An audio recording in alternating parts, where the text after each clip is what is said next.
All right. Reveal your truth. When you were born, your soul shone bright. As you grew, you were taught of right and wrong. You were taught of how to think, how to live, how to believe in a way that makes you fearful to say no. To disagree is to risk alienation from family and society, and so you hide your true thoughts and feelings behind a mask. That mask hides your light. Cast it aside. Embrace and live your truth and let your soul shine once more. Okay, so this is sorry guys, I hope that was my stomach, so my bad. But anyway, whoa. Okay, well, so this is about uncovering your true self. And uncovering your true self definitely comes with some definite hurdles that you have to jump through, right? Well, like I said, traditions, things that were taught when you were, as you grew up, things that you were, accustomed to understanding that if you do X, Y, and Z, then this will become of you. Well, this is about becoming fearless and letting your truth become known, taking your control, finding your control, finding your willpower, and making it so. Ending this feeling of not being completely you. Maybe starting from scratch and being able to heal, but ultimately to be you and stop with this inability to take control of your own life and do things in the way that you want to do them. Now, going into this relationship, this is the side I typically read for my clients. If you guys want your own soulmate reading, though, you can do so in Instago. But this is how I read for soulmate readings as far as you goes. But you're welcome to go into this side if this resonates with you better than this side, okay? Because this is just a general reading for you guys to see how this reading is going to go for you in a general manner. But, okay, how you going into this relationship? The relationship between you and the soulmate has a lot to do with not necessarily value, but whether or not this is something you really want to continue to put your hard work and effort towards. Some of you guys, this may be, also trying to figure out what needs to be done to, to further the connection, to further the relationship. I think you guys hit a point in period where you kind of can't do more at this moment. So you're looking at other things that you could do in the meantime to kind of, to keep the momentum going. But I feel like you guys are also looking at what work needs to be done along that process. And it does kind of bring up, a bit of, I don't want to say frustration or sadness, but I kind of get this feeling like it definitely looks like work. It doesn't look like fun. It just looks like it's, what did you commit to? What are you willing to do? What is your focus? And I feel like you guys are trying to figure out, if this is something you really do want to get back into, some of you, because, this is going to require you to really put your whole entire focus into it. And you don't know if you're necessarily ready. You don't know if you want to do that, considering that you've already come so far, but you're still not at the point where you want to be. Now, the other person here has got the King of Cups. This person definitely is very much in love. This person knows what they want, knows what they feel, very aware of it. And I feel like with the King of Cups in the headspace, I always see this person as they know what they want, they know what they feel, and they know how they want to feel. And when I seen the Queen of Cups in a lot of the times, I've always felt like this person really loves this individual. This person knows who they love. They see this other person. They think about this other person and being romantic and dreamy. And I do. I feel like this person is very much in love with this person, which is why they're presenting themselves as the king of they're presenting themselves as the Page of Pentacles. They're offering perhaps some sort of commitment, some sort of love, or not love, but some sort of, if not a gift, then it's definitely some sort of offer of commitment and stability here. I don't think this person is I don't know if this person is taking their slow time, or being very slow. It could be that this person is taking their time with looking at something in closer detail, right? And then maybe they're just kind of taking a cautious step and really looking at something very carefully, getting detail-oriented, glances at a situation, and definitely seeing that they're taking the relationship in a very serious approach, right? They're really meticulous about how they move forward. And usually the Page of Pentacles is not necessarily the meticulous one, but this is very detailed oriented kind of energy that I'm getting with the Page of Pentacles. But the other side has got the Moon. This person's definitely facing fears. This person seems confused, and this person seems to have like an understanding, at least with where the direction they're going. But the moon here, this person is either like extremely intense, extremely confused of themselves, but they're also, because they're going through fears of their own. And the reason why they are experiencing this and they're showing this and displaying this as their body has to do with the Two of Pentacles. I think they're kind of torn between two truths at this moment. And I was reading this for, I believe it was for Aries. Or no, it was for Taurus. They were like, the energy here was like they were torn between two truths. Like they believed one truth, but then they believed another. But they can't have both. They have to pick one. And I feel like this person does feel like an overwhelming sensation of something. You know, because the moon can be seriously intense and it can, in a way, be overwhelming in my eyes. But I feel like the Two of Swords is like something that they're not seeing to help them make the decision that they need to make.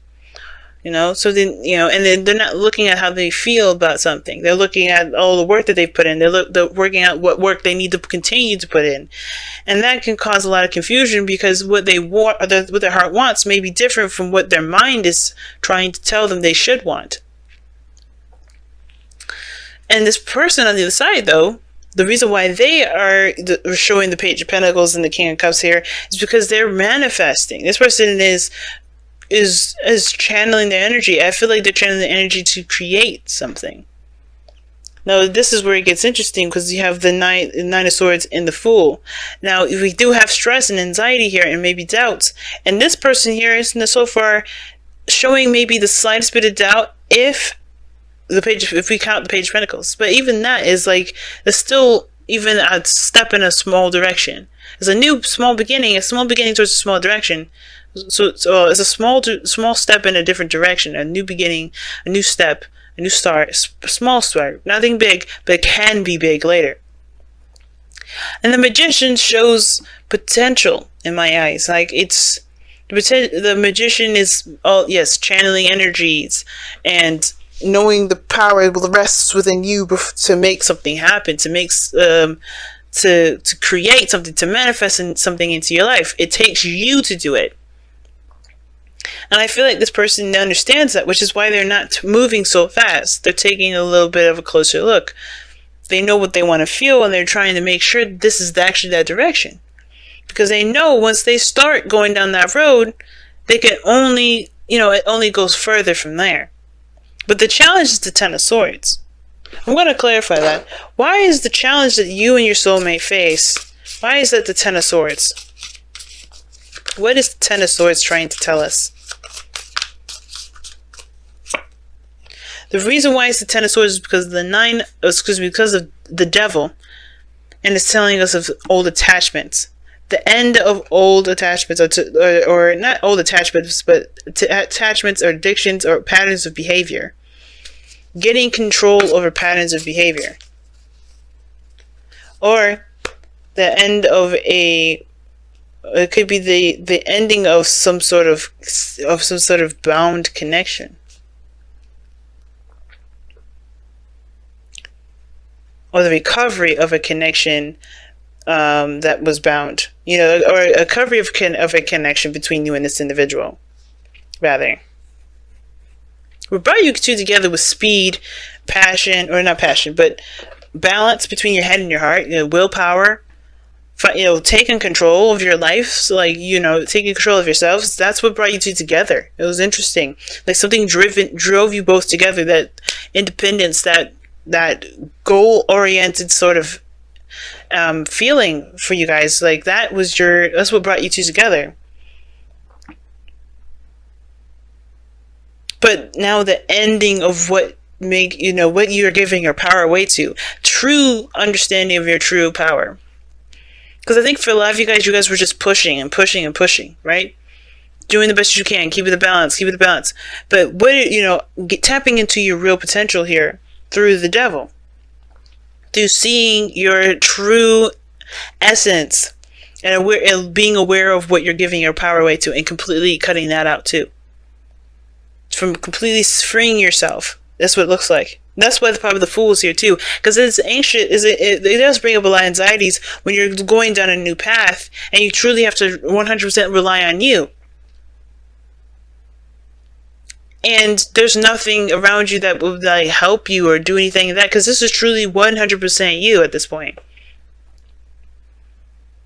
You're separating yourself from all the attachments, all the old ways of thinking, all these, behaviors and patterns that that we've learned along the way that may have helped us at one point, but don't help us now. They just it keep us from what we wanted to do. It keeps us from growing. It keeps us from healing from the Ten of Swords.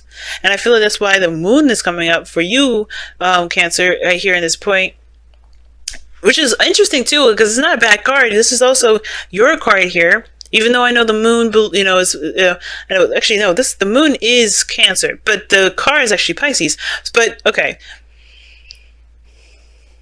I feel like this is allowing you guys to, completely embrace what you feel, embrace the old stuff, embrace those old fears, so you can finally tackle them and conquer them once and for all, and no longer have those fears rule you, so you can truly go about your life and create something.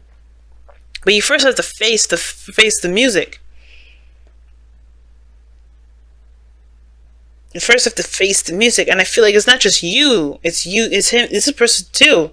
And now, even though the kings come up, it doesn't mean this person is a man, it could be a female too. Okay? But I feel like this is the complete break, this is like a break free. This is like a set free from all things. You're getting your control back in, your power back, sure. You're getting control. Maybe control issues is what brought you guys together, or maybe something that you're trying to control or take control of. But now you're like releasing that need, or the thing that's keeping control over you. That's what brought you together, to truly find the power and the freedom within self, and not needing anything around you. Let's go and see what the Whispers of Love is saying here. Alright, you guys got 2.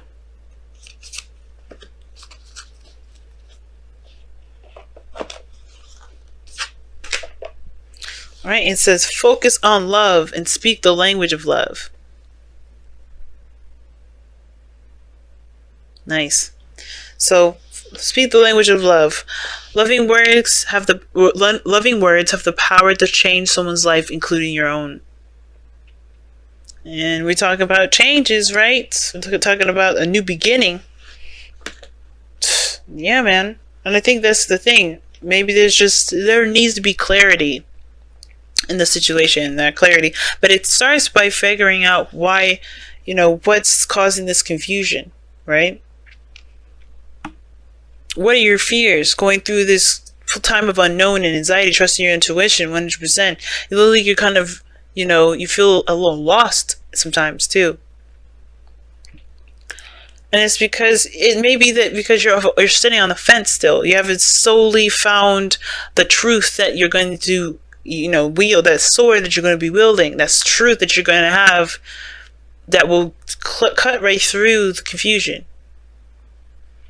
Cut right through this, I don't know if I want to do this situation. The doubts that's building up here. Because we got doubts here. And it starts by facing the music. Facing what's going on. Being true to yourself and just being okay. If this is a connection, if this is a toxic relationship that you want to break free from, that's okay. If it's a connection you want to be attached to, but it's taboo because people don't accept it, that's okay too. But you have to face your truth, and you have to accept your truth and accept that people may not agree with it, and that's not gonna, and it doesn't matter what people think, because you're not gonna let anyone's outside influence, make you be someone that you're not. Because you have focus on love, that indicates look for good attributes in each and every person in your life. Now, it could be that you're looking at old things that happened in your past, like the reason why you haven't 100% committed to this relationship yet, or maybe that, you're having doubts about this relationship is because, maybe there's some things that this person here has done. Or maybe there's some patterns and stuff, or there's some behaviors that this relationship that needs to completely get cut down. Like, it needs to stop. And I feel like this person maybe is trying, but you're not sure because you're still dealing with the fact that whatever happened with this relationship, whatever caused it to be toxic, is over. And I think that's the thing, right? Some of you guys may be having to just, it's hard to see that there's changes coming about with this person, because this person's trying, this person's in love, this person's doing everything they can, wielding their willpower and using their self-control and their awareness of their strength and their power to do what they need to do to change behaviors that will not continue. And it's hard to see that, especially if you're the victim of that. If you're the one that's subjected to that. And it could be the vice versa, right? It could still be that it could be the other way around. It could be that you are having to change your behaviors to make sure that they don't continue. But you also build boundaries to protect yourself moving forward. Both parties. I feel like there's something toxic here that was here before that's ending now.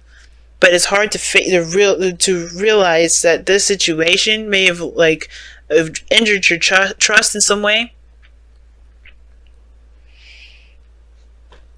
But I don't think it's impossible to continue to move forward. And I don't think it's wrong to continue to move forward. Especially if you see there's changes with this person. Don't let the doubts of there being change keep you from having something that you want. Because there's good attributes. And if those good attributes are what's really the strongest thing, and you know that those things are there, it will help you make the decision whether or not this is something you can continue to work hard towards or not.